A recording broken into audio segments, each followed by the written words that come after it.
Olá, bom dia, prezados, prezadas, muito bom dia.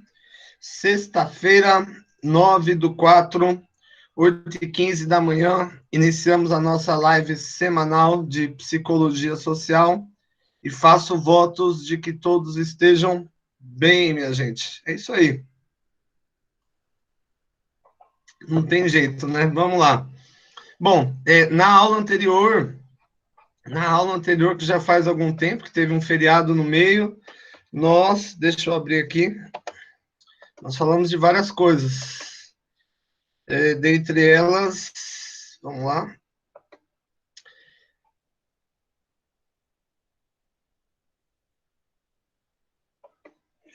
Meu computador está tão rápido quanto a minha vida hoje. Vamos lá. A gente falou sobre o conceito de cérebro como um conjunto de dispositivos cognitivos diferentes, né? Algo como um canivete suíço. E a gente apresentou uma série de características, né, sobre esse cérebro multidimensional. Falamos também de Howard Gardner e os conceitos de inteligência, né, os tipos de inteligência que o Gardner vai descrever, e falamos também sobre Baron Cohen com a ideia de teoria da mente. Então, hoje a gente continua numa pegada bem parecida. Hoje a gente vai falar de 3 coisas importantes. Uma primeira são as bases comuns da cognição social. Eu vou apresentar 8 apontamentos sobre a cognição social, de acordo com o Bartolomeu Trocoli, que é um psicólogo social fantástico da Universidade de Brasília. Ele é professor do curso de mestrado e doutorado em Psicologia Social do Trabalho, pela Universidade de Brasília. Eu vou falar também do conceito de introdução à ideia de cérebro social. Da mesma forma que o Gardner fala que existem vários tipos de inteligência, aqui, né, quando a gente fala de cérebro social, existem também várias inteligências sociais, vários mecanismos próprios para a relação social, ou seja, para você interagir com outras pessoas. E eu vou mostrar os principais modelos, né, que foram desenvolvidos até então. E, por fim, a gente vai começar a discutir, falar sobre apenas um, né, desses módulos, né, de inteligência social, que é o módulo voltado ao reconhecimento facial, ao reconhecimento de faces, de expressões faciais. Bom, deixa eu compartilhar a tela aqui com vocês. Espero que todos estejam bem, gente. Bom dia para todos. Não vi nenhuma manifestação de ninguém. Bom, saibam que o professor não é uma imagem gravada, ele está aqui, viu, no recinto. Bom, vamos lá. Vamos lá, a imagem gravada vai compartilhar a tela agora.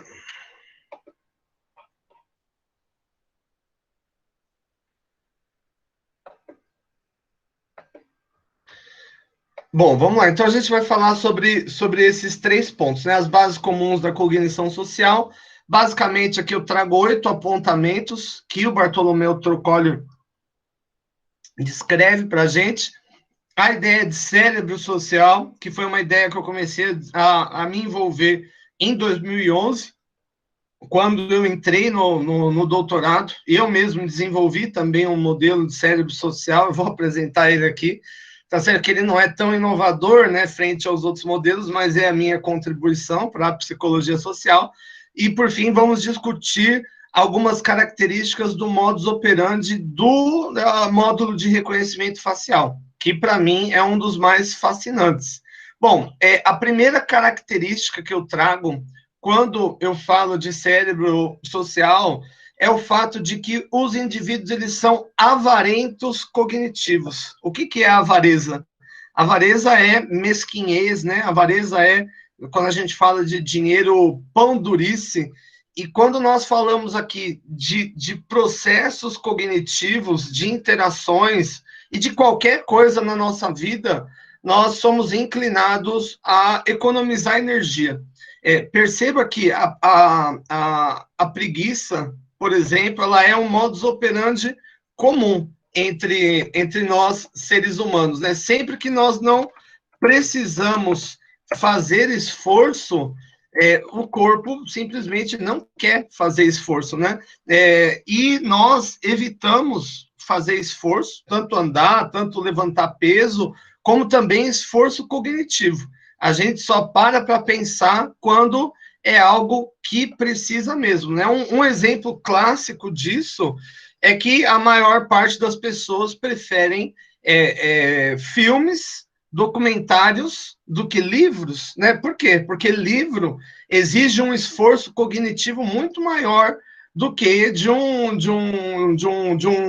uma televisão, porque a televisão ela vai te dar um conjunto de imagens muito reais, de sons reais, consequentemente o seu cérebro não tem que fazer o trabalho de abstrair, de imaginar, de recriar, né, aquelas coisas. Aliás, gente, é um ponto importante. Existe uma correlação positiva muito significativa entre a quantidade de horas de televisão que o indivíduo assiste e uma propensão a adquirir algum tipo de doença degenerativa, algum tipo de demência, como o Alzheimer, né? Por quê? Porque quando você fica assistindo televisão, basicamente você entra nesse modus operandi aqui, aonde o seu cérebro praticamente não produz ondas, né? Ele fica em estado em off, né? É como se você estivesse meditando da forma mais passiva que existe, diferente de um livro, etc, etc. Aliás, é um livro antigo já, mas eu deixo aqui uma recomendação, um livro de um cientista político italiano chamado Homo Videns, a sociedade teledirigida, né, televisão e pós-pensamento. Ele vai fazer um comparativo aqui, o Giovanni Sartori, o que era a vida das pessoas antes e depois da televisão, né? Ele vai dizer que a vida antes da televisão ela era muito mais reflexiva e exigia muito mais, né, do ponto de vista mental, porque as pessoas tinham que se debruçar em livros, né? Quando você vai ler um livro, você tem que imaginar como é o ator, você tem que imaginar as interações acontecendo, enfim, mas o fato da gente escolher a televisão, escolher o celular, ao invés do livro, vai se dever justamente a esse modus operandi aqui denotado pelo Troccoli, que é a avareza cognitiva. Nós somos, quando o assunto é pensar, nós somos como bichos preguiças. Nós queremos descansar o máximo possível, salve os casos em que isso realmente seja necessário. Eu vejo, por exemplo, né, em provas, né, em dia de prova, que aí o cara, enfim, sentado ali, a cada 5 minutos ele me vinha perguntar, professor, mas o que significa ambição, né? O que significa sei lá o quê? O que significa isso? Isso denota, tudo bem, né? Um momento de prova é um momento diferente, né? Você está nervoso, tal, mas isso denota uma falta de vocabulário, né? E a falta de vocabulário ela denota exatamente da falta de leitura. E a falta de leitura, por sua vez, denota desse efeito que o Bartolomeu Troccoli tanto pontua, que é a avareza cognitiva. Nós somos máquinas de pensar, mas nós evitamos pensar o máximo possível. Da mesma forma que nós somos máquinas de andar e evitamos andar o máximo possível. Quem aqui nunca, né, tem carro e mora, sei lá, a 150 metros da padaria e vai de carro à padaria, né? Esse é um efeito. Aliás, né, é só vocês irem ao zoológico. É o que eu sempre falo. O zoológico, uma coisa que eu não gosto de ver no zoológico é bicho descansando. E o bicho, a única coisa que ele faz no zoológico é descansar. Por quê? Porque ele já teve acesso ao alimento, ele não precisa nem cortejar ali o par dele, porque só tem um, não tem outro. Então, ele não tem nenhuma motivação para se exercitar, para sair correndo, para ficar fazendo aquele barulho. E mesma coisa nós também, seres humanos, né? Quem nunca começou numa academia de ginástica, animadão, aí depois vem aqui, ó, tá lá, animadão um dia, aí no dia seguinte chove, aí você não vai porque tá chovendo, aí no dia outro dia deu preguiça mesmo, e você não vai porque deu preguiça, e quando você vê, você parou, né? Algo semelhante, inclusive, acontece com o ensino EAD. Não esse, né, nosso aqui, que é telepresencial, né, que é remoto, mas no EAD mesmo, 100%, é o próprio indivíduo que tem que falar, hoje é a minha hora de estudar, hoje é a minha hora de estudar. E como não há, né, aquela obrigação, né, tal qual como no presencial, ele fala, bom, amanhã eu estudo essas duas, amanhã eu estudo essas três, amanhã eu estudo essas quatro. E quando o cara vê, ele tem, sei lá, 1.000, né, aulas acumuladas para ver, e isso se deve ao nosso modus operandi da avareza cognitiva. O indivíduo, ele abandona o estudo na hora para assistir um filme, para fazer uma outra coisa, porque essa outra coisa vai exigir menos esforço cognitivo. E nós temos preguiça de pensar. Eu também, né? Nós, eu digo todos nós. Segundo ponto, orientação para os processos, onde os indivíduos obtêm informações por via dos mecanismos perceptivos. Quais são os mecanismos perceptivos humanos, né? O olfato, o paladar, a audição, o tato, tudo isso são formas de nós obtermos informações sobre o nosso mundo, né? Assim como a visão, e nós, por sua vez, codificamos essa informação a fim de possibilitar um armazenamento desse arquivo, de modo que no futuro seja possível recuperar essas memórias e, com isso, fazer inferências, né? Um exemplo é quando nós aprendemos um outro idioma, como, por exemplo, pato, né? Pato é a palavra duck, né? E tem goose, né? Que vai ser tipo um marreco, né? Perceba que não há semelhança nenhuma entre duck e pato, mas a nossa mente vai arquivar isso como um protótipo, né? E sempre que nós nos depararmos com a palavra duck, isso já vem como um atalho cognitivo, mesmo que a gente não compreenda o resto da frase, né? Vem uma frase lá, the duck walking, você não entende nada, mas o duck já vai te chamar a atenção, né? Um outro exemplo aqui é um programa que vocês gostam muito, de televisão, chamado Big Brother Brasil. Enfim, nesse programa, basicamente, é um programa que vai falar sobre interações sociais, principalmente isso, esse é o critério, os participantes aqui trocam informações uns sobre os outros, e eles utilizam essas informações durante o jogo para reverter as coisas contra o indivíduo, como, por exemplo, o participante João, que teve o seu cabelo comparado ao de um Neandertal, ao homem primitivo, e guardou aquela questão e, em um segundo momento, né, expôs o indivíduo na frente de todo mundo. Isso é um tipo de inteligência social. Enfim, e nós, né, somos orientados por processo, né? Nós recebemos muita informação, nós somos seletivos na hora de receber informação. Aliás, eu costumo dizer que o principal critério para nós armazenarmos uma informação em revelia de outra são as emoções. Ou seja, quanto mais um evento nos causa emoção, mais o nosso cérebro vai entender que aquilo é importante e ele guarda aquele conhecimento para ser recrutado depois. Como, por exemplo, o atentado das Torres Gêmeas. Eu posso perguntar para vocês, gente, o que vocês jantaram na segunda-feira? E muito provavelmente vocês talvez não saibam, né? Não saibam me responder. Mas agora, se eu perguntar para vocês, aqui, pelo menos para os mais veteranos, aonde vocês estavam, né, no momento em que ocorreu o atentado, né, de 11 de setembro?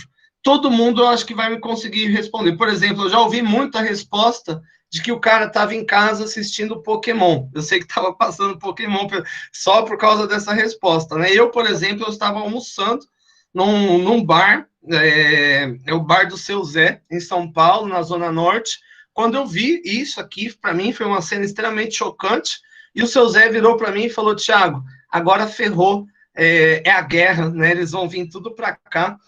Enfim, e perceba que a emoção, ela tem a ver com a conjuntura, né? De fato, né? Foi um evento muito trágico, né? Morreram mais de 3.000 pessoas, mas não é só a quantidade de pessoas que morreu, né? É a forma inesperada, rápido, com extrema violência, né? Porque, afinal, ontem no Brasil, por exemplo, morreu mais de 4.200 pessoas de Covid-19, né? Aliás, 40% das mortes de Covid-19 ontem no planeta foram todas no Brasil, sendo que o Brasil tem apenas 2% da população do planeta. Ou seja, uma tragédia humanitária sem precedente. Literalmente, nós estamos enfiados no inferno, né? Algo muito pior do que um atentado do 11 de setembro, nós passamos todos os dias.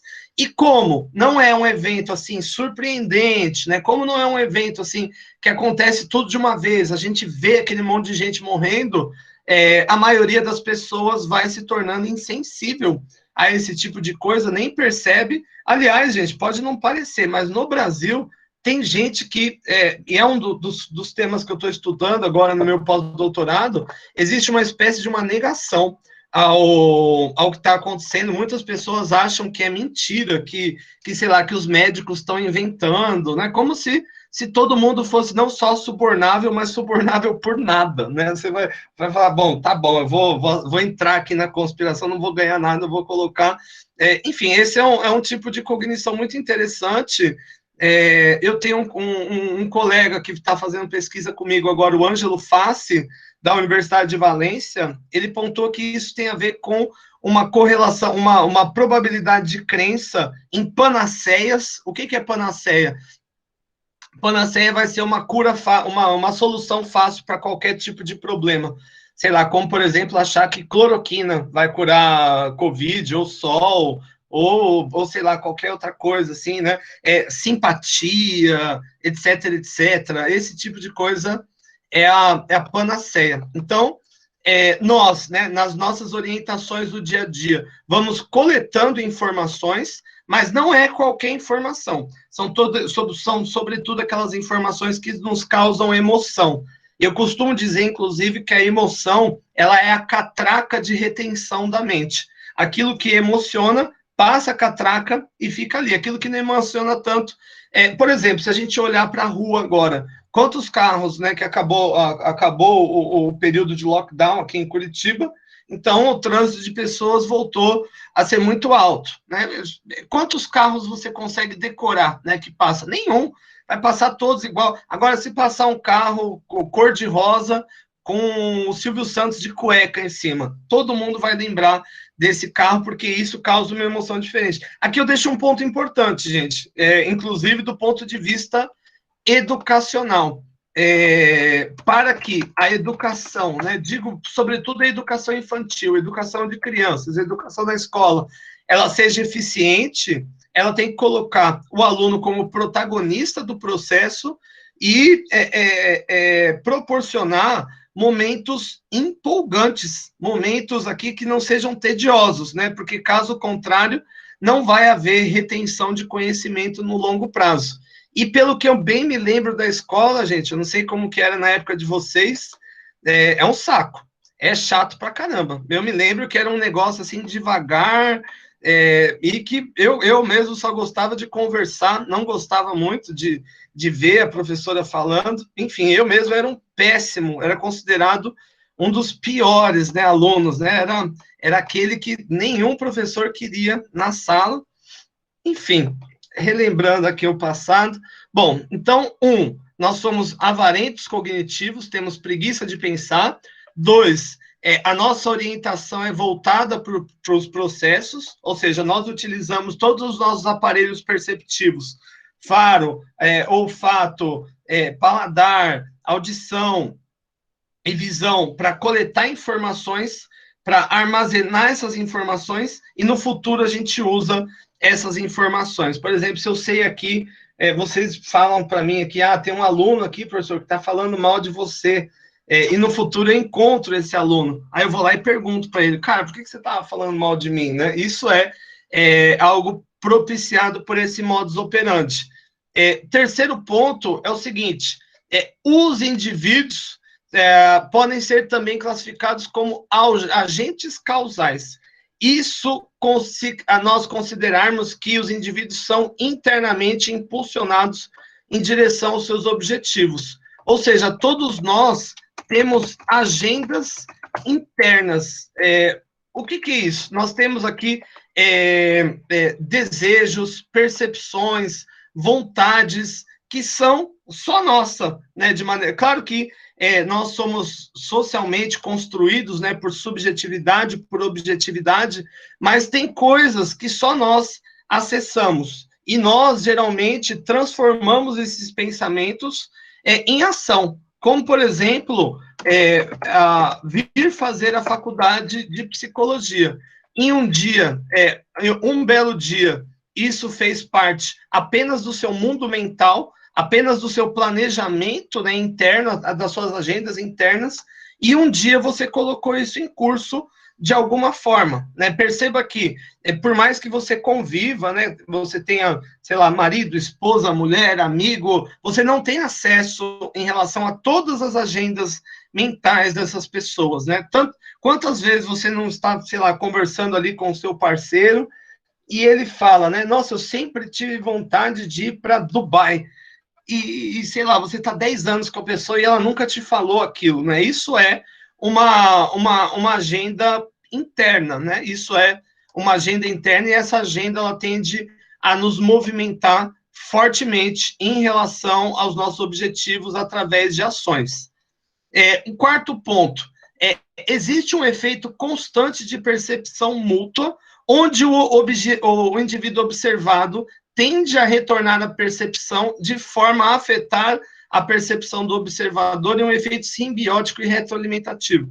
Parece difícil, mas eu explico. Quando você está em uma multidão, está lá numa multidão enorme, e você olha para um indivíduo, na face do indivíduo, ele tende a perceber e retornar essa percepção, né? Eu me lembro, uma vez, não faz muito tempo, eu estava dirigindo, assim, naquela Comendador Franco, que tem o apelido de Avenida das Torres, e, enfim, tem 4 faixas, né? Eu estava em uma, e na última faixa tinha um rapaz, assim, com um cabelo bem azul, uma coisa assim, que eu achei... Aqui, ó, parecido com esse aqui, ó. Mas era um cabelo que chamava muito atenção, assim, né? E eu achei bonito aquilo, assim, né? Eu fiquei olhando, enfim, os processos, eles são automáticos, né? Eu fiquei olhando ali e tal, e de repente, assim, o indivíduo, ele retornou o olhar diretamente, assim, no centro do meu olho, e sei lá, havia aqui 15 metros, né, separando a gente, vários carros, ele conseguiu, né, perceber que eu estava olhando, e na hora eu já falei, eu tenho que disfarçar, né? Eu já comecei a mexer ali no som, como se estivesse fazendo alguma coisa. É isso, né?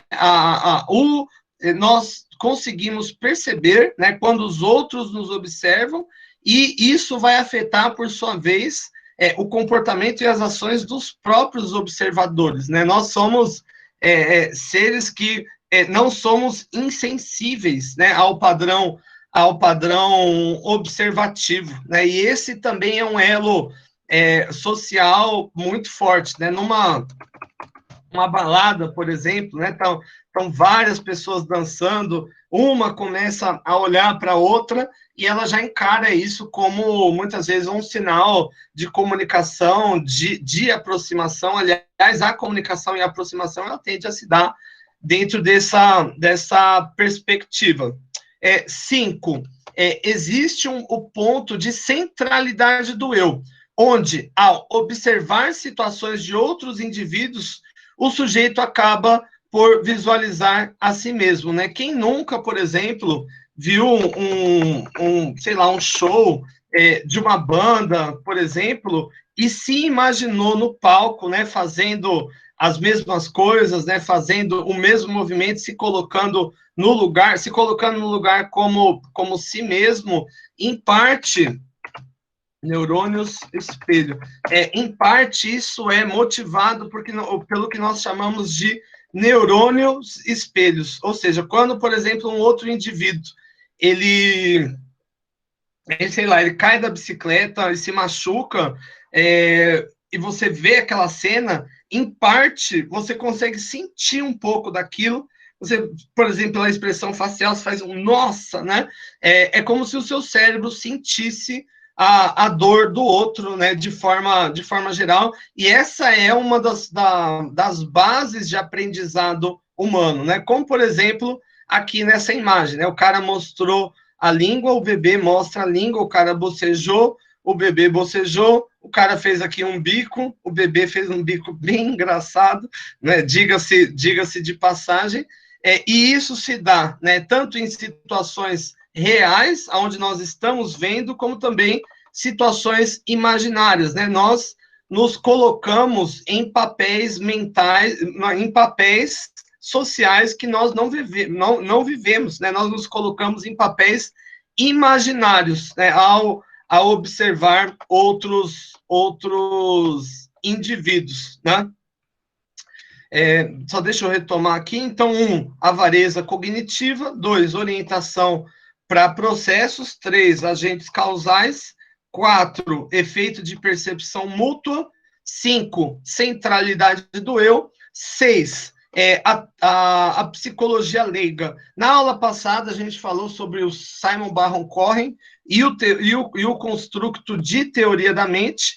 E aqui, né, como base, né, da cognição social, a gente entende que todos os seres humanos têm algum tipo de psicologia leiga. O que é isso? Uma psicologia leiga? Nós, eu digo nós, seres humanos de forma geral, quando interagimos com outras pessoas, como, por exemplo, quando um rapaz ou uma moça está indo flertar uma outra pessoa, ou quando alguém está buscando fazer uma amizade, ou quando alguém está numa entrevista de emprego, você está sempre tentando coletar informações a fim de inferir qual é o estado mental do indivíduo. Como, por exemplo, como eu disse aqui, numa entrevista de emprego. Você está lá, um entrevistador falando com você, e você vai, de alguma forma, buscando obter alguma percepção do que ele está achando daquilo tudo. Você olha, por exemplo, para as expressões faciais, né? Você olha para o ritmo da fala e tenta ajustar o assunto, né? Você está lá falando, por exemplo, e você fala alguma coisa e ele já reage diferente, você tenta consertar aquela coisa, e isso é uma psicologia leiga, né? Os psicólogos não leigos, né? Os psicólogos de formação, eles utilizam instrumentos psicológicos, a ciência psicológica, mas as pessoas comuns, elas também fazem esse tipo de inferência, mas pelo próprio modus operandi cognitivo, né? É algo automático, por isso que nós chamamos de psicologia leiga, né? Você vê alguém sorrindo, acha que está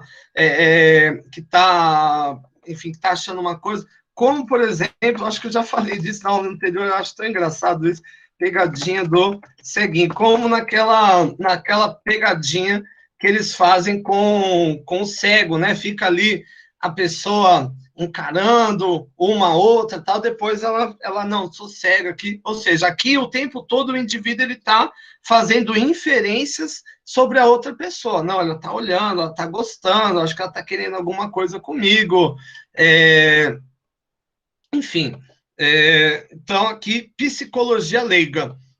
7, por via de regra, os agentes são dotados de uma orientação pragmática, aonde o pensamento ad hoc guarda, se refere a gerar uma ação. Nós temos, né, o psicólogo social William James, no século XIX, ele se referiu ao ser humano como 3 eus, né? Você tem o seu eu material, o seu eu social e o seu eu psíquico, né? O seu eu material é como você se plasma materialmente no mundo, a sua roupa, o seu carro, a sua casa. O seu eu social é a sua atitude com os terceiros, e o seu eu psíquico vai ser aquela voz interna que só você escuta, que só você percebe, que só você sabe. E essa voz, por sua vez, ela é a base da ação. É através dos pensamentos que nós articulamos as ações. Claro que a maioria dos processos eles são automáticos, mas é através do pensamento que nós chegamos à ação, ou seja, os nossos pensamentos eles não são sempre aleatórios, né? Eles tendem a nos motivar, né? Como, por exemplo, a fome. A fome é uma sensação instintiva e que gera, por sua vez, um tipo de vontade, né? Que é a vontade de comer. Então, por exemplo, quando você sente fome e pega o celular para ligar para o iFood, foi uma ligar não, né? Olha como eu te... Só falta falar discar, né? Como se fosse um disco, né? Mas quando você pede aqui, é justamente o pensamento se involucrando aqui na forma de ação. E por fim, o último processo a se denotar, acho que esse é o mais fácil, a hegemonia do modus operandi da cognição social, ela se dá em processos automáticos, ou seja, na maioria das nossas ações, nós não plasmamos tanta, mesmo nas ações sociais, nós não plasmamos tanta reflexão, tanto pensamento, nós só agimos, né? Como, por exemplo, numa conversa entre amigos que alguém conta uma piada, né? Às vezes uma piada até sem graça, né? Você ri primeiro, às vezes, e depois pensa, né? No que era, né? Na situação, e assim para a maioria, para a maioria das ações humanas, né? Nós apenas fazemos e depois nós refletimos. São processos indubitavelmente automáticos, né? Como a moça aqui olhou, o cara puxou, ela nem pensou muito para olhar, aquilo só aconteceu. Então, aqui, retomando, gente, quais são as 8 características centrais, né? O primeiro, os indivíduos, eles são avarentos cognitivos. Avareza é o quê? É preguiça de pensar. Nós somos avarentos de tudo, para falar a verdade, né? De tudo. Mas em pensar, isso é mais importante. Deixa eu ver se alguém falou alguma coisa. Bom dia, bom dia, bom dia.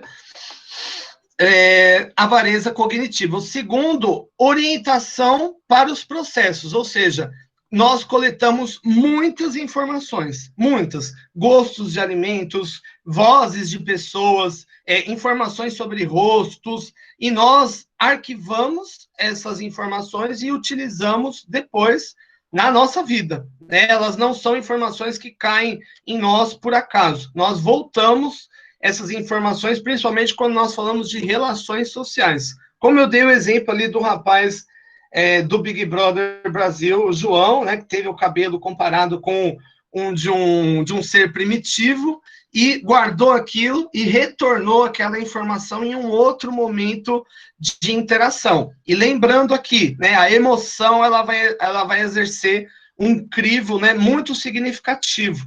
E não só emoções boas, né, emoções ruins, momentos que causam emoções que não são neutras, que são boas ou ruins, fortemente, eles tendem a gerar memórias de médio e longo prazo de maneira mais eficiente do que situações que geram emoções neutras, né? Quando nós olhamos para a rua, né, e vemos um trânsito, carros, é impossível você decorar. Ó, você vê um trânsito desse aqui, né? Enfim, tá passando os carros ali, você nem percebe, né? Passa 50, 200, 300, agora passa um carro, sei lá, cor de rosa. Vamos ver se a gente acha um carro cor de rosa bem legal. Ah, aqui, ó. Aí passa esse carro aqui na sua frente. Esse vai te causar uma emoção diferente. Esse você vai lembrar. Se a gente tivesse lá no presencial, lá no estacionamento do Santa Quitéria, tivesse 200 carros lá, e esse aqui, com certeza desse vocês iam lembrar. Dos demais, não, né? Isso é a catraca da mente em atividade, né? Além disso, nós somos agentes causais, ou seja, isso quer dizer o quê? Que nem todas as nossas perspectivas, elas estão explícitas para todos, né? Nós temos agendas internas, que são só nossa, e nós, em parte, somos motivados por essas agendas, né?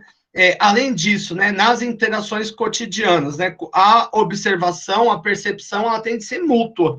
Quando você percebe e observa alguém, e alguém percebe que você está observando, ele também te observa, e isso muda também o seu comportamento.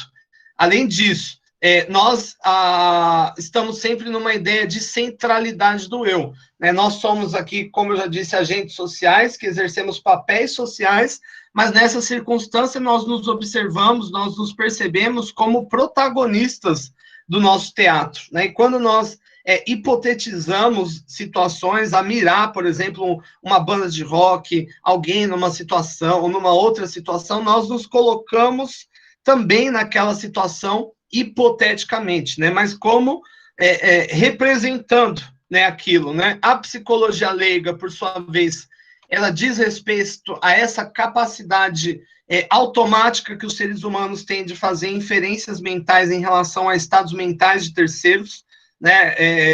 Aliás, eu costumo dizer que as nossas avós, elas são as melhores psicólogas que existem. Elas conseguem entender o nosso estado mental apenas de ouvir uma única palavra, né? E geram também meios para nos acolher, né, de maneira geral. O nosso pensamento, por sua vez, ele tende a se relacionar à ação, e por fim, a maioria dos nossos processos, eles não são reflexivos, eles são automáticos, né? Como eu disse na aula anterior, em relação aos processos mentais de maneira geral. Os processos mentais, eles são como um iceberg, e a percepção que nós temos consciente vai representar, na verdade, apenas a ponta do iceberg. A maior parte dos processos mentais nós não temos acesso. Ou seja, quando nós estamos dirigindo, por exemplo, uma série de cálculos muito complexos estão sendo ali involucrados, mas nós só temos aquela ideia, hora de virar à direita, hora de dar a seta, né? Mas muita coisa está sendo ali involucrada. Bom, então, passado, né, esses oito processos aqui da cognição social, eu vou falar brevemente sobre a ideia de cérebro social. Na aula passada, a gente falou sobre esse construto aqui, a mente, né, como um canivete suíço, né, ou seja, compreendendo aqui a estrutura cerebral como, né, diferentes disposições de mecanismos cognitivos que são talhados pela seleção natural, a fim de resolver problemas recorrentes que foram, né, no período Pleistoceno. E a gente discutiu na aula anterior a essa também, que classe de problemas seriam essas, né? Como, por exemplo, estabelecer amigos, estabelecer parceiros sexuais, lidar com o ônus parental, né? Cuidar das crianças, se livrar de inimigos, né? Etc, etc. E cada classe de problema gerou um módulo equivalente e especializado. É como um canivete suíço, ou seja, o abridor de lata é muito bom para abrir lata, mas é ruim para lixar a unha, né? A mesma coisa são também os módulos cognitivos especializados, né? E hoje, né, e também nós vimos aqui o conceito do Howard Gardner em relação às várias inteligências, né? Ele fala de uma inteligência espacial, naturalista, musical, matemática, existencial, interpessoal, corporal, sinestésico, linguística, intrapessoal e espacial. E hoje eu penso aqui apenas essa inteligência aqui do Howard Gardner, que é a inteligência interpessoal, né, que vai ser a inteligência social. E eu digo para vocês, né, aliás, essa já não é uma perspectiva que eu inventei, é uma perspectiva que já existia, mas que existem também módulos cognitivos voltados apenas para resolver problemas sociais, né? Um deles a gente já viu, que é o módulo de teoria da mente. A teoria da mente, né, como eu disse aqui, o conceito do Simon Baron-Cohen, pelo menos aplicado à psicologia humana, né, ele é um conceito que vem antes, né, do Primack e o Woodruff, que estudaram em bonobos e chimpanzés. Então, basicamente, a teoria da mente, ela vai entender que você vai ter um detector de intencionalidade, ou seja, se alguém está vindo te bater, te dar um beijo, te abraçar, você percebe um detector de direção do olhar, um mecanismo de compartilhamento de atenção, como, por exemplo, junta eu e a Renata e fica apontando para alguém, a gente consegue conversar sobre a mesma coisa, ou seja, compartilhar a atenção da mesma coisa, e o conjunto dessas tríades leva à teoria da mente. E a gente falou, inclusive, do teste, né, para nós fazermos com crianças, né, para aferir a existência da teoria da mente. Crianças com menos de 4 anos de idade, elas não têm a consolidação da teoria da mente. Crianças com mais de 4 anos de idade que não têm a consolidação da teoria da mente, podem estar, né, podem ter indicativos de algum tipo de condição, como a do espectro autista, né, que o espectro autista ele vai justamente se classificar como, né, segundo o próprio Simon Baron-Cohen, né, que é um estudioso de autistas, do autismo, ele vai se classificar como uma baixa teoria da mente, ou seja, uma baixa empatia, uma baixa inteligência social, com uma alta sistematização, né? O que seria aqui, dentro da lógica do Howard Gardner, uma maior inteligência lógico-matemática e uma menor inteligência interpessoal. Seria uma diferente configuração, né, nesse processo. Bom, e para a gente partir, né, dessa linha, né, além da teoria da mente, nós temos outras, né, inteligências interpessoais que são movimentadas por módulos, né? Bom, esse casal aqui, que vocês já sabem que eu sou super fã, Leda Cosmides e John Tobey, ele é um antropólogo físico e ela é psicóloga social, eles desenvolveram um modelo do que seria inteligência geral. Tá muito pequenininho aqui, deixa eu ver se eu consigo abrir mais essa imagem. Acho que dá para aproximar, não? Deixa eu ver se eu consigo. Eu não sei fazer isso. Bom, mas basicamente eles falam aqui de 6 construtos diferentes que seriam, né, a inteligência geral. Eu vou falar sobre cada um desses construtos. A princípio, eu vou só apresentar. Um seria o módulo de reconhecimento facial, que a gente vai falar sobre ele hoje. Outro seria o módulo de teoria da mente, que a gente falou na aula anterior, que foi do Simon Baron-Cohen. Outro seria um módulo de detecção de trapaça. Essa perspectiva parte da ideia de que nós temos internamente polígrafos e conseguimos identificar em alguma proporção, com base em poucas pistas, se os indivíduos estão sendo honestos ou não conosco. Além disso, teríamos uma inteligência romântica voltada à resolução de problemas, né? Não só aquisição de parceiro, como também retenção de parceiros. Entraria aqui, por exemplo, a lógica dos ciúmes, né, que é uma emoção ativada sempre que existe um risco, né, seja ele sexual ou emocional, em relação à sua relação pré-estabelecida. Módulo de aquisição de linguagem, diz respeito tanto à linguagem gesticulada, à linguagem de expressões emocionais e, sobretudo, à linguagem falada, né? Um ser humano ele não precisa ter um ensino formal de linguagem para aprender a falar, ele precisa apenas estar próximo, né, de outros indivíduos falantes, e esse módulo, né, de aquisição de linguagem, ele é especializado nisso, em receber esses sinais, armazenar esses sinais e a sua referência, como, por exemplo, dinheiro, né, a palavra dinheiro, eu associar que dinheiro é um dinheiro, né, e isso é recrutado, né, adiante. E, por fim, o módulo de atenção parental. Nós, né, mamíferos, no geral, nós não largamos as nossas proles, nós cuidamos das nossas proles, né? Nós temos adaptações tanto físicas para isso, como, por exemplo, as mamas, ou ainda, né, no caso dos marsupiais, né, os cangurus, eles têm até uma bolsinha, né, para o filho ficar ali, e nós temos também especializações cognitivas, né, voltados a essa tendência, né, considerando que os seres humanos eles têm 6 milhões, né, de anos de evolução, 200 mil anos, possivelmente, como Homo sapiens sapiens, e esse sempre foi um desafio involucrado na nossa espécie de cuidar das nossas proles, né, porque afinal, né, como eu disse anteriormente, na aula anterior, os seres humanos, eles têm, dentre os outros mamíferos, a infância mais longa do reino animal. Ou seja, até os 4, 5 anos de idade, nós somos completamente indefesos, né? Se nós não somos cuidados, né, por um terceiro, se nós não tivéssemos sido cuidados por terceiros, eu digo não só nós, os nossos pais, os nossos avós, os nossos bisavós, o bisa do bisa do bisa, nós não existiríamos enquanto humanidade, né? Por isso que esse módulo é tão relevante. Mas eu vou falar muito, né, sobre cada um desses módulos mais adiante.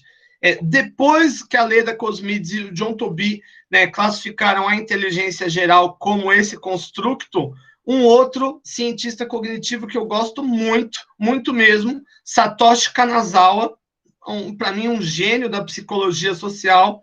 Ele atualmente é professor no London School of the Political Science, em Londres, né? Ele vai dizer, ele vai mudar um pouco a ordem das coisas. Na verdade, ele vai considerar aquele mesmo conjunto de coisas que a Leda Cosmides e o John Tobey colocam, mas ele vai, na verdade, dizer que a inteligência geral não é o todo, mas também um outro módulo, né? A inteligência geral vai ser a capacidade do indivíduo de gerar soluções a problemas inesperados. Aí a gente vai falar, isso vai envolver tanto a logicidade, como também a inteligência interpessoal, né? Pensando aqui na resolução coletiva de problemas. E, por fim, gente, aqui, ó, como nada no mundo se cria, né? Tudo se copia. O professor que vos fala, né, também fez o seu modelo cognitivo. Enfim, esse foi, inclusive, a base teórica do meu trabalho de doutorado, que é o M8, modelo dos 8 dispositivos do cérebro social.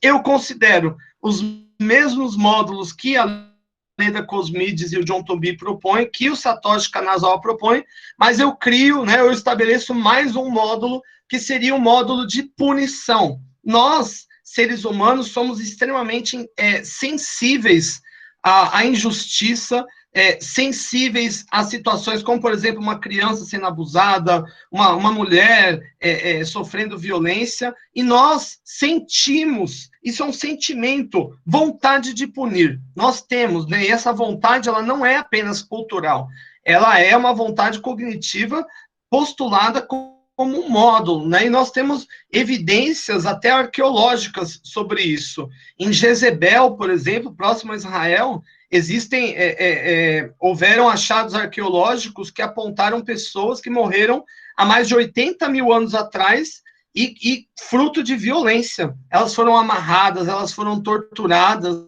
né? E isso, na minha opinião, nada mais é do que a vontade de punir. Aliás, eu estudo, né, a pena de morte durante muitos anos, e para mim ela surgiu hoje, né, evidentemente que ela vai fazer parte do sistema de justiça penal, mas ela vai surgir entre os primeiros seres humanos como uma expressão do módulo de punição. Ela serve, sobretudo, para nós, de alguma forma, mitigarmos a quantidade de aproveitadores no nosso grupo, né? O que nós chamamos de free riders, né? Aqueles que querem participar, mas não querem colaborar. Aliás, é impressionante, quando eu comecei a estudar esse tema, é impressionante as formas institucionalizadas que os seres humanos criaram para matar pessoas, né? Hoje, né, nós temos algumas institucionalizações, né? Câmara de gás, cadeira elétrica,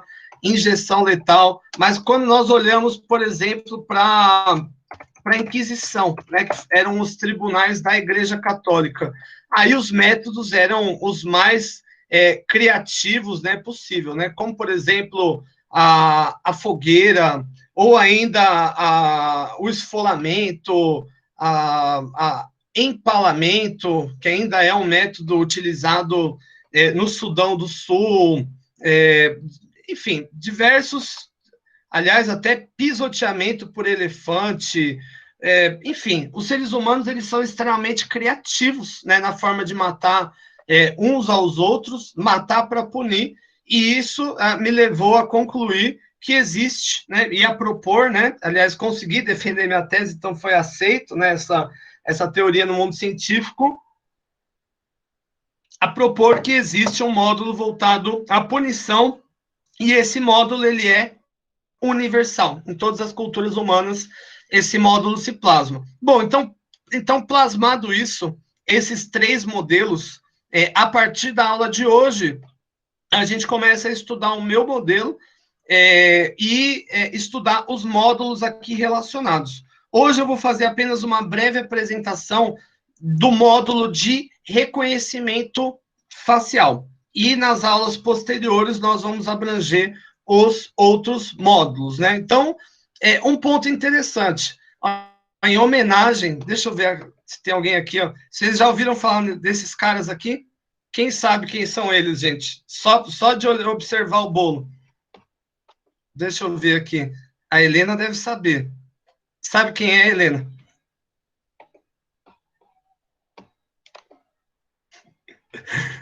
Ó, aqui, ó. Os atores de Amor de Mãe, gente, pelo amor de Deus. Noveleiro aqui. Exatamente. Aliás, acaba hoje, hein? Que novelão. É o Camila, Lourdes, Magno, Rian e Domênico não é Sandro. Enfim, mas olha que interessante. Nós não estamos olhando para os atores, nós estamos olhando para um bolo.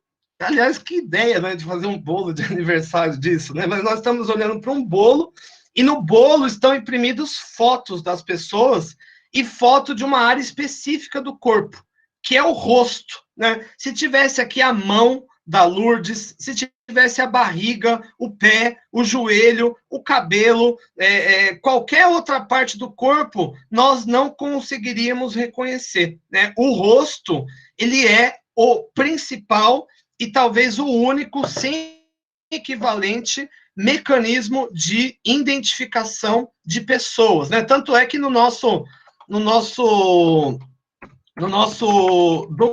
documento, né, no nosso RG, no CPF e tal, você tem sempre a imagem de um rosto. Por que não tem uma mão aqui? Por que não tem um pé? Né? Por que não tem as costas do indivíduo, a barriga, uma verruga que ele tem embaixo do braço? Né? Porque esses fatores não são úteis, né, na tomada de decisão. Nós temos um cérebro ultra especializado no reconhecimento de rostos, ultra especializado. Conseguimos reconhecer, a princípio, com facilidade, pelo menos 400 rostos. 400 rostos a gente vai ter uma ideia muito bem clara, e outros vão ser rostos ali derivados, né? Os elefantes, por exemplo, eles também têm essa capacidade de reconhecer rostos humanos, por exemplo, eles conseguem reconhecer mais de 200, e eles se lembram desses rostos posteriormente, né, dos indivíduos. Então, o primeiro ponto a se destacar é que o reconhecimento de rostos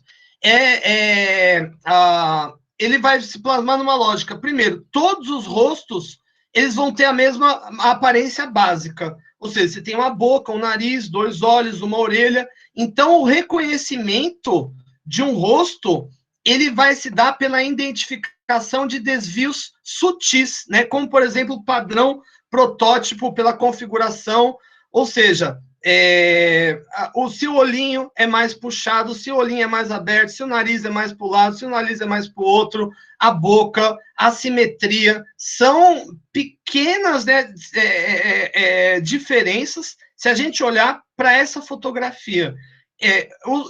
Esses rostos, eles diferenciam pouco, na verdade, um do outro, né? Você tem a tonalidade da pele, você tem alguma questão como barba, por exemplo, mas na maioria das coisas, para os demais animais, por exemplo, o nosso rosto ele é igual, né?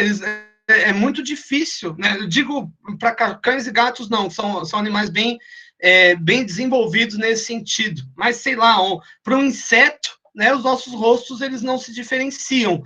E nós temos uma capacidade de reconhecer rostos e diferenciar rostos muito melhor do que diferenciar mão, do que diferenciar barriga, do que diferenciar joelho. Ou seja, para mim, né, essa é uma especialização humana, né? E o reconhecimento, eficiente envolve... Opa! Eu odeio quando sai da tela aqui. Envolve... Aqui, ó. O reconhecimento eficiente envolve uma integração entre informações sobre o rosto. Esta forma de reconhecimento parece ser possível ser vetorizada por áreas especializadas do cérebro envolvidas de cérebros de rostos na vertical e na polaridade de contraste com o normal. Depois adiante eu vou falar que existem pelo menos 3 áreas do cérebro que vão se relacionar fortemente ao reconhecimento facial, mas o fato a face é a principal forma que nós reconhecemos uns aos outros e é o que mais chama atenção nas pessoas, né? Tanto qual que é a rede social mais famosa do planeta? Facebook. E qual que é a tradução literal para Facebook? Né? Um livro de rostos, né? Um livro de rostos, ou seja, nós escolhemos amigos, nós estabelecemos relações, sobretudo com o rosto, né, das pessoas. Ou seja, eles têm uma informação, um papel fundamental na identidade humana. Segundo ponto, a expressão emocional. Os humanos comunicam estados emocionais uns aos outros via elementos faciais. Então, a gente pode dizer que toda a arquitetura do rosto ela foi criada para gerar um repertório de emoções que envolvem aqui, por exemplo, a exibição dos dentes. E você pode exibir os dentes para sorrir, para mostrar que está feliz, ou o contrário, para mostrar que está bravo, franzir da testa, o fechar dos olhos, sendo de algumas formas expressões exclusivamente humanas e outras não. Algumas expressões nós vamos compartilhar com os outros primatas, né? Bonobos, chimpanzés, gorilas, orangotangos e gibões. E outras expressões, como, por exemplo, o susto, são expressões majoritariamente humanas. A gente pode dizer o seguinte, que o aparecimento de uma expressão emocional pode influenciar o estado emocional de um observador. Como, por exemplo, quando você vê alguém sorrir, dá vontade de sorrir, ou alguém bocejar, né? Umas expressions. Vamos ver aqui alguns exemplos. Aqui, ó.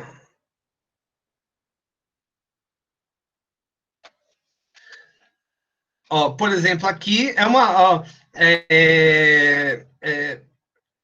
triste e com raiva ao mesmo tempo, triste e surpreendido. Aqui são misturas, né, de emoções, né? Ou nós podemos ver aqui emoções mais genéricas, né? Como, por exemplo, o nojo, que é a emoção, ao meu ver aqui, mais visceral humana. Nós sentimos nojo tanto de pessoas, né, quanto de atos, como também de coisas. O medo, a felicidade, a surpresa. Se hoje fosse aula presencial, sabe o que eu ia fazer? Eu ia chamar alguém na frente, eu acho que eu ia chamar a Helena, e ia cochichar no ouvido dela. Agora faça uma cara de sono, agora faz... E a turma teria que adivinhar. E 100% das vezes as turmas adivinham. Ou seja, nós somos projetados tanto para emitir emoções, como também para perceber emoções, sendo esse um padrão muito significativo, muito eficiente, onipotente e onipresente nos padrões de interação entre seres humanos. As expressões, eu costumo dizer que elas falam mais do que as palavras, né, de forma geral. E nós conseguimos, inclusive, interpretar as emoções, fingir, né? Vou fingir que estou contente, vou fingir que estou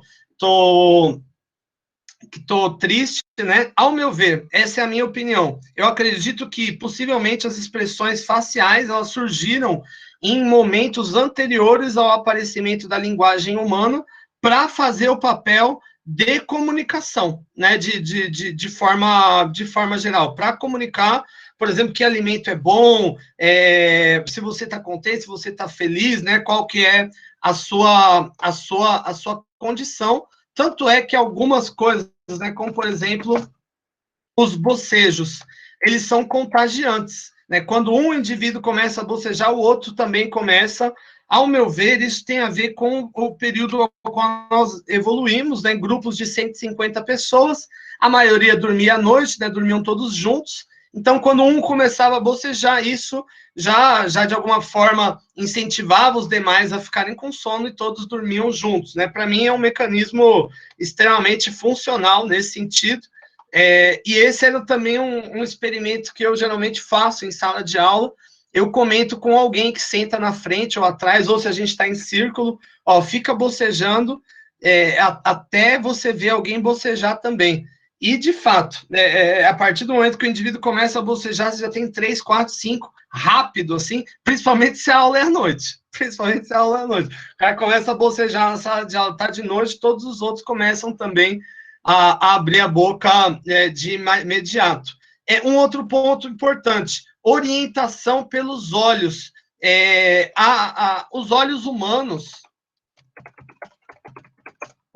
humanos, aqui, ó, eles têm uma maior parte branca. Essa parte branca aqui entre olhos humanos é maior do que nos demais primatas. E isso facilita nós vermos para onde as pessoas estão olhando.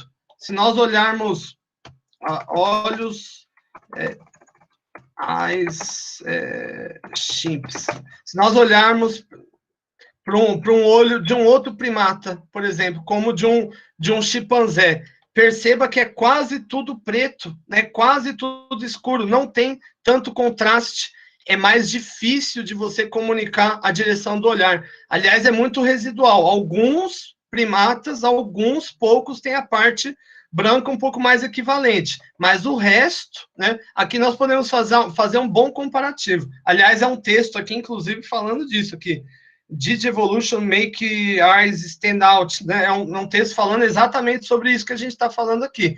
A partir do momento que a proporção branca do olho humano ela é maior, isso faz com que nós identifiquemos com muito mais facilidade para onde os indivíduos eles estão olhando, né? Como nesse caso aqui do meme do namorado olhando, né? Facilmente a direção do olho dá, né? Eu sempre escuto brincadeiras, né, dos meus colegas, né, dizendo que eles vão à praia e ficam de óculos, né, para não verem, né, para onde eles estão olhando, né, de forma geral. Além disso, né, então aqui, ó, 2 pontos: a identidade, a gente reconhece as pessoas pelo rosto.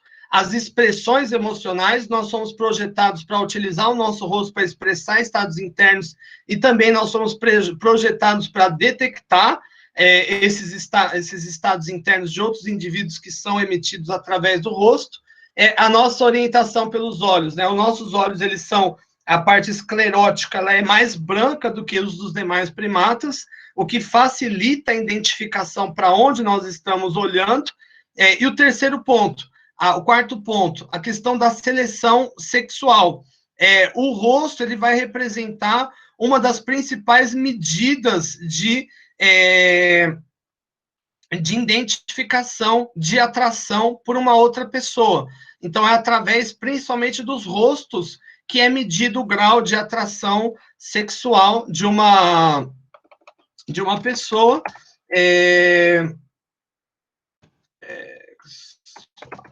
Selection. E existem alguns fatores que vão se involucrar nessa questão, como, por exemplo, a questão da simetria facial. Quanto mais um rosto, quanto mais simétrico é esse rosto, mais atraente ele é. Como, por exemplo, nessa fotografia, os rostos mais simétricos são os do meio. Aliás, é o mesmo rosto, né? O que foi mudando foi a distribuição. E perceba que o mais simétrico é o último aqui da direita. Quanto mais simétrico, mais agradável, né, o rosto, ele tende a aparecer. Peraí. Facial symmetry. Vamos ver se a gente acha alguma coisa aqui falando de simetrias do rosto, né? Então, quanto mais... se a gente dividir o rosto, né, em 2 quadrantes, quanto mais um lado espelhar o outro, mais atraente é esse rosto. E claro, né, existem outras coisas aqui que são envolvidas, e a própria maquiagem, né, explica isso. Acho que isso eu já disse em aulas anteriores, como, por exemplo, o batom, né, vai dar a ideia que existe uma circulação sanguínea maior do que a de fato. O blush vai no mesmo sentido, né, indicando que o indivíduo não tá desnutrido. Além disso, né, os pelos faciais, como a sobrancelha e o cílio, quando o indivíduo ele passa mais de 5 dias sem beber água, isso aqui tende a ressecar e a cair. Se está aqui, né, indica que ele está altamente nutrido. O lápis aqui e a sombra em volta do olho tende a ressaltar, sobretudo, o branco do olho, indicando também aqui um estado de saúde, né, que possivelmente ele não está com malária, dengue, ebola, né, e tudo isso aumenta, né, a atratividade dos rostos. É um ponto importante, não existe um padrão universal de beleza válido a todas as culturas, cada cultura acaba tendo ali o seu padrão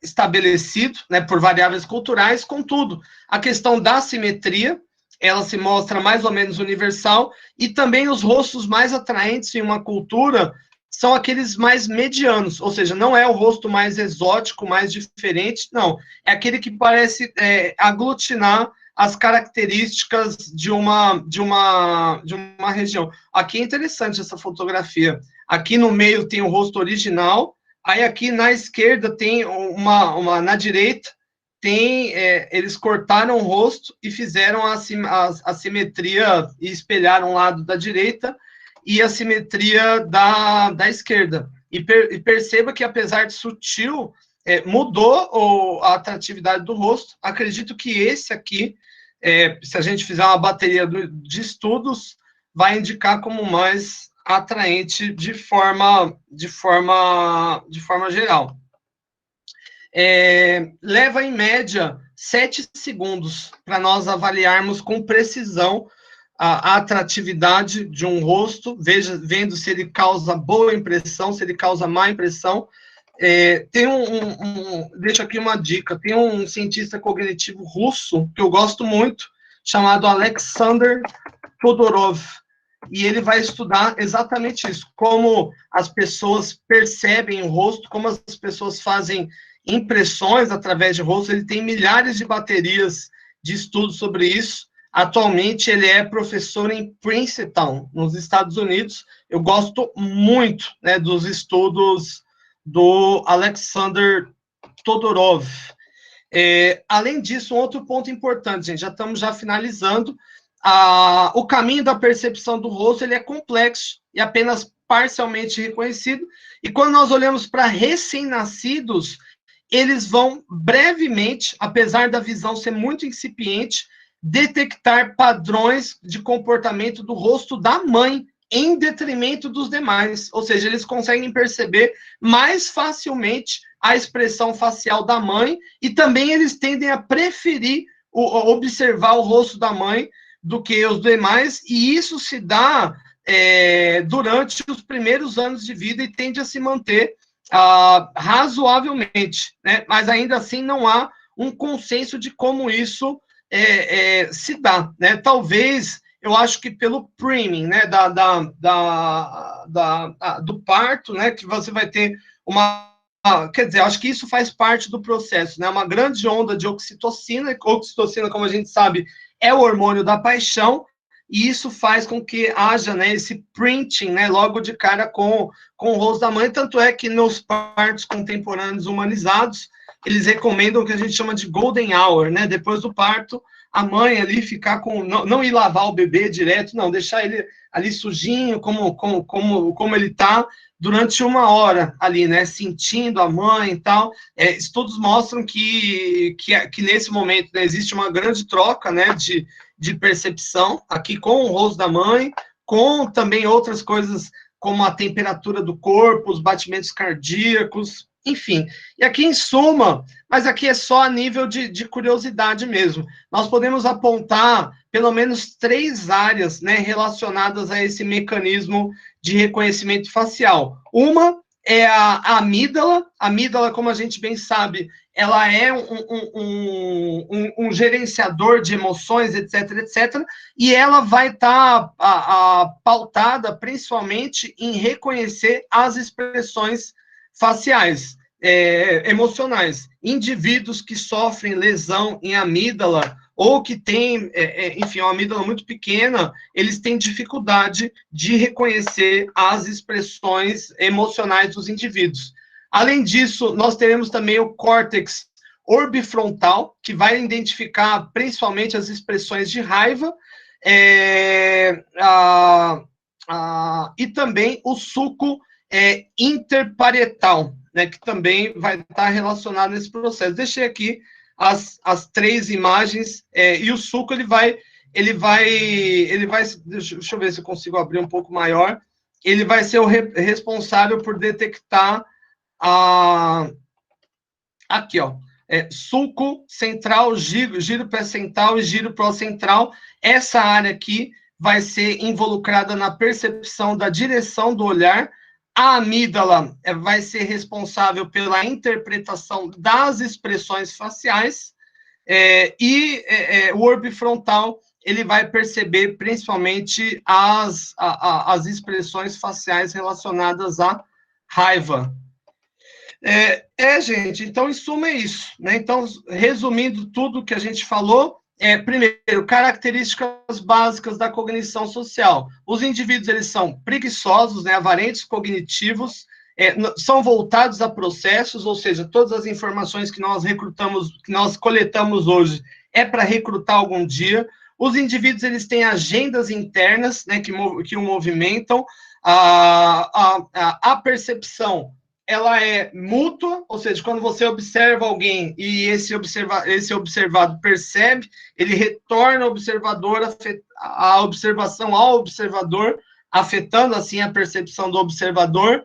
Existe sempre a ideia de centralidade do eu, ou seja, quando você observa uma situação e se imagina nela, né? A psicologia leiga é a capacidade de inferir sobre estados mentais de terceiros. Orientação pragmática, ou seja, o nosso pensamento é a base da nossa ação, e a maioria aqui dos processos, eles vão se dar em perspectiva automática. Aí aqui nós temos as composições dos modelos, né, de inteligência social, de inteligência interpessoal. O primeiro, né, modelo foi fomentado, como eu disse, por Leda, Cosmides e John Toby. Satoshi Kanazawa, né, fez uma pequena alteração no modelo, e eu, por sua vez, fiz uma outra alteração no modelo do Kanazawa, né? Nada se inventa, né? Tudo se copia. Bom, e aqui, né, a questão do reconhecimento facial. Todo mundo, ao observar esse bolo, reconheceu aqui, né, essa turma.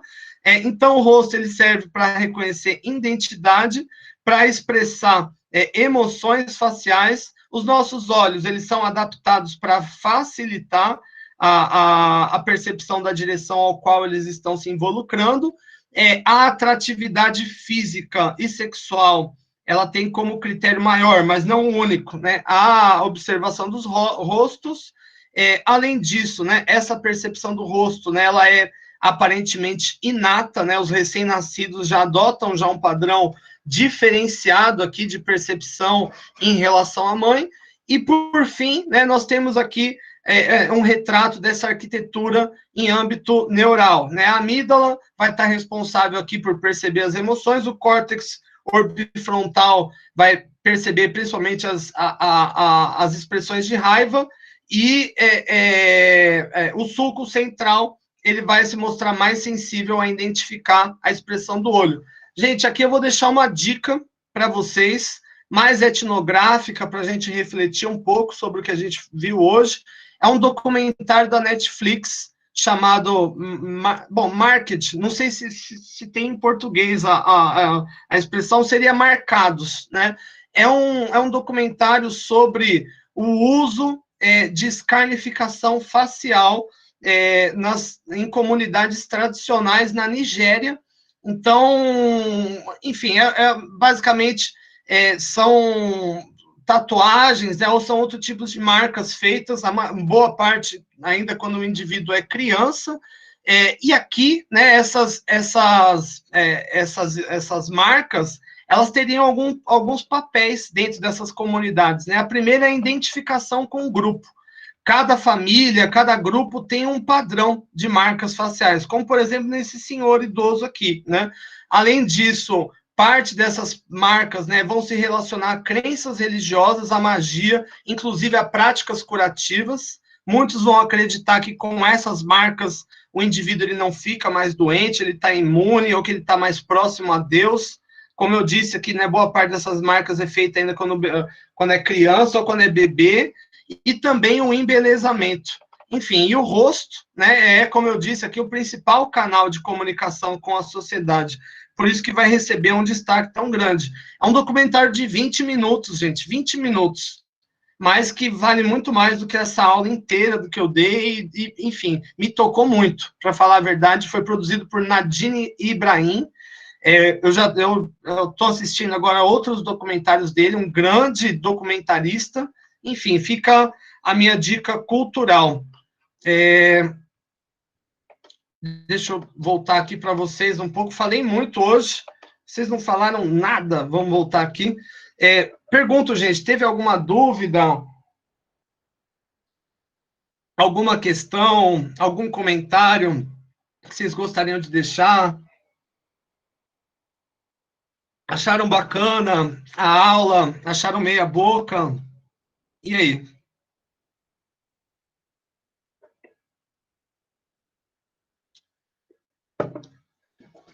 Ô, professor, a sua aula sempre é bacana. A gente está aqui de manhã, sempre anima a gente. Você fez uma aula muito legal, muito interativa, então, Deus do céu, sempre adoro. Tamo junto, Vivian. Vivian acabou de ganhar 3 pontos na média, agora subindo a moral do professor. Tá ligado aqui um outro computador, gente. Passou Bom uma dia, pegadinha. professor. Tudo bem? Já que é 3 pontos, vou garantir o meu também.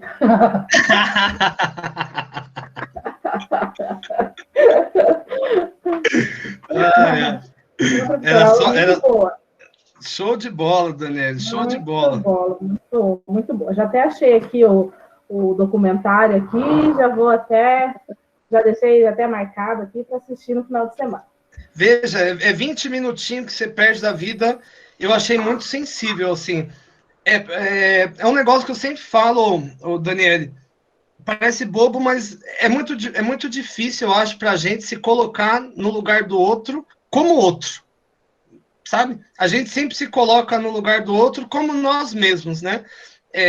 E aqui eu acho que esse documentário é uma forma da gente treinar um pouco isso, porque essas pessoas, elas vão explicar, elas têm um padrão diferente do nosso, né? Elas fazem marcas no rosto, tal, e elas vão dar justificativas muito lógicas para elas, né, do porquê que elas estão fazendo aquilo, né? Não, eu nunca mais fiquei doente, eu tô mais bonito, não, isso aqui é para marcar a identidade do meu grupo, enfim, me tocou muito, para falar a verdade, assim, né?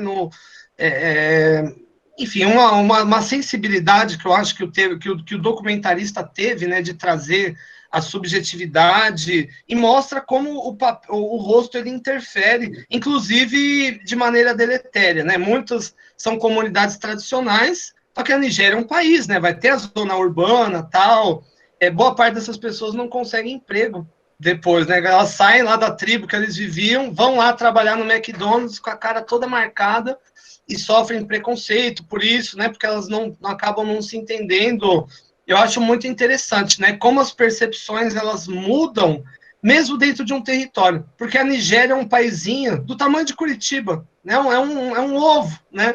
E mesmo dentro de um lugar desse, você vai ter percepções muito distintas, né? E a globalização está chegando lá, ou seja, tá a televisão, os valores ocidentais, os mais jovens não querem fazer essas marcas aí na tribo, e os velhos estão ficando bravos, que eles estão falando, gente, eu vou morrer e vai embora a tradição, se vocês não fizerem tal, estão com frescura de fazer. A mentalidade já vai mudando e eles não querem dar continuidade.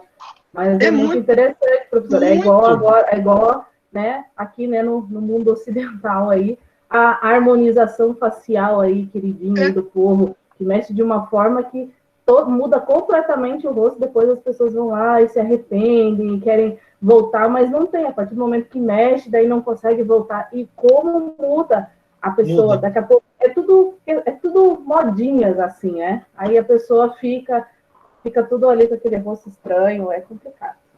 E é um lugar diferente de se mexer, né? O rosto. Ele é diferente do que você mexer no pé, ou silicone no seio, ou fazer lipo na barriga. Tudo isso é importante, mas o rosto, ele é o fiel da balança da pessoa, é o que vai incomodar mesmo, ou que vai agradar. E a harmonização facial, bem lembrado, eu tinha esquecido disso aí. A técnica é a simetria. É buscar, então você mede o rosto e você tem que tornar o outro lado o mais igual possível. Eu acho muito interessante isso. É justamente bem evolutivo. Só que às vezes não dá muito certo também, né? Não, é verdade, porque assim, uma coisa, como o professor disse, uma coisa é você fazer uma cirurgia plástica, a cirurgia plástica você vai tirar o excedente, ou colocar o que não tem. Mas a harmonização, não, ela vai mexer em tudo aquilo, a estrutura óssea, né? Então vai mexer naquilo. E muda completamente a pessoa, e daí se arrepende, daí não tem como voltar. Complicado. Eu me lembro professor. Do Michael, lembra do Michael Jackson, gente? Ele tinha muitos traumas, o pai dele tratava ele com violência, ofendia a própria, apesar do pai ser negro, ele também, enfim, ofendia o Michael, né, por ser negro, o nariz, e ele, ao longo da vida, ele fez de tudo para se diferenciar daquilo que ele era quando criança. Então ele tentou mudar a cor da pele, o nariz, né, foi o que ele mais mutilou ali ao longo da vida. Muito interessante. Enfim, um sofrimento grande, que eu acho que ele estava passando também para promover esse tipo de coisa, mas mostra, né, como a subjetividade e a objetividade elas interagem, né, no sujeito em uma constante, né, ao ponto da gente não saber aquela história, né? Quem veio primeiro, o ovo ou a galinha, né? A mesma coisa aqui. Márcia Marcondes, como você vai, Márcia? Quanto tempo? Pois é, professor, eu ia falar que eu estava muito triste, andei muito triste esses últimos dias, quase que dizer um mês, né? Eu fiquei sem internet, mudei de endereço, eu até enviei para o professor um e-mail explicando a minha ausência, né? Sim, mas hoje eu estou feliz porque eu gosto demais de assistir suas aulas.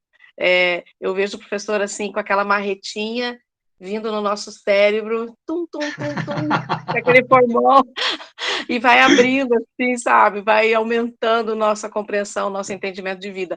Mas, professor, eu vou falar um negócio que eu não sei se é muito doido, se eu estou muito fora da casinha, né? Sim. Mas essa questão da imagem, do rosto, tudo que o senhor estava comentando, e esses tempos atrás eu até comentei com meu esposo, que eu não sei, professor, mas eu tive a sensação de que teve uma boa parte desse nosso público aqui curitibano, vou dizer aqui Curitiba, né, que foi por aqui que a gente andou, né, que eles gostaram dessa ideia de usar máscara, de esconder o rosto, ao contrário de muitos que querem fazer tantas coisas no rosto para destacar mais ainda, eu vi que tem pessoas que tem um público que gostou, que gosta dessa ideia de não precisar mostrar mais o rosto.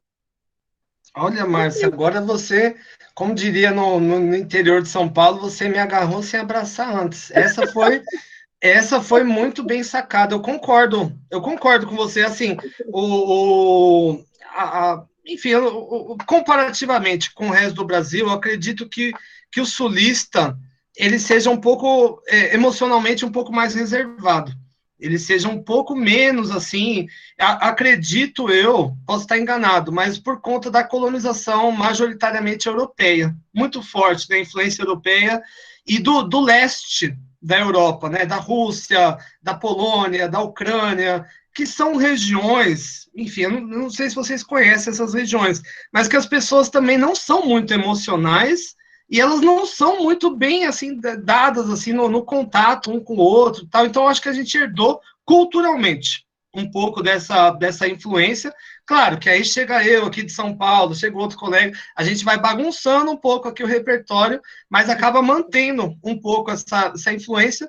E agora você me falando, eu acho que faz todo sentido. Eu acho que talvez aqui a máscara, ela é um instrumento aqui para você ocultar um pouco as suas emoções, para você passar um pouco mais desapercebido. Eu gostei muito disso. Tem eu acho que eu sempre falo dele, eu gosto muito de um filósofo chamado Byung-Chul Han, e eu vi esses dias ele falando sobre o uso de máscara. Ele mora na Alemanha, mas ele é da Coreia do Sul, ele diz assim que na Coreia do Sul, hoje, o andar sem máscara é quase andar sem roupa na Coreia do Sul. É um ato pornográfico. As pessoas olham assim com repúdio mesmo. Assim, as pessoas ficam assustadas, né? Como se você estivesse, sei lá, sem cueca, né? No meio da rua, né? E ele diz que na Alemanha não é bem assim, né? Que normal, né? As pessoas não ficam constrangidas, né? De tá sem máscara e tal, mas isso é também uma variável cultural, né? Como a gente absorve esse tipo de coisa, e acredito até que o uso, na verdade é ele que diz isso aí, mas eu acabo acreditando também, que nesses países, né, como China, Vietnã, Coreia do Sul, Indonésia, o uso de máscara foi mais internalizado pelas pessoas, porque são comunidades mais coletivistas, ou seja, onde as pessoas elas acabam pensando mais no próximo do que em relação a si mesmo. Né? Na nossa sociedade tem um pouco do contrário. A gente pensa primeiro na gente, depois no próximo, e a gente encara, alguns vão encarar a máscara, inclusive, como uma tentativa de tolir a liberdade, enfim, de tirar a individualidade do sujeito, aí que ele tira mesmo, né, para reafirmar isso. Mas eu digo um ponto aqui que o Byung-Chul Han fala, é o paradoxo da máscara, né? O indivíduo ele tira a máscara porque sente que a liberdade está sendo tolhida, mas o efeito deletério disso é grande, né? A Covid-19 não para de espalhar, e aí a liberdade dele é tolhida de fato, né? Através de lockdown, através de outras medidas advindas aí como efeito disso. Mas eu gostei muito, Márcia, do seu apontamento. Eu vou ter que anotar isso aqui, falando, gostei muito. Hoje à noite eu vou dar essa aula, vou ter que lembrar essa da máscara, e eu tenho certeza disso que você disse, Márcia, perdão. Quase que eu chamei a Márcia de máscara, gente. Aqui, olha lá, vamos pôr a máscara. Exato. Aliás, gente, eu acho que eu estava achando que eu era ET, porque, na verdade, eu acho que eu sou uma dessas. Eu curto, na verdade, usar máscara. Não, primeiro que eu me sinto seguro, e segundo que eu sou uma pessoa, pode não parecer, mas eu gosto de ser discreto, de passar sem ser visto, e eu acho que a Márcia, olha, agora deu um trava-língua. Meu Deus do céu, gente. Eu acho que a máscara... Foi bem pertinente o assunto. Enfim, eu acho que a máscara dá essa ilusão, assim, né, que os outros não... Mas, veja, né, como o mecanismo de reconhecimento facial é útil até nessa circunstância. Eu reconheço as pessoas de máscara, né? Eu vi o professor de vocês esses dias no mercado, o professor Alex, tava com a máscara até aqui, com boné, só o cantinho do olho e o cabelinho aqui branco de fora. Eu já vi, já. Olha o Alex ali, né? É impressionante, né? Isso mostra que essa nossa capacidade é adaptativa mesmo. É muito forte, né? Se fosse a mão do Alex, se fosse a perna do Alex, eu não ia ver, né? Mas o rosto, mesmo só um trechinho aqui. Enfim, deixa eu cortar aqui a gravação, já gravamos muito. Aí vocês não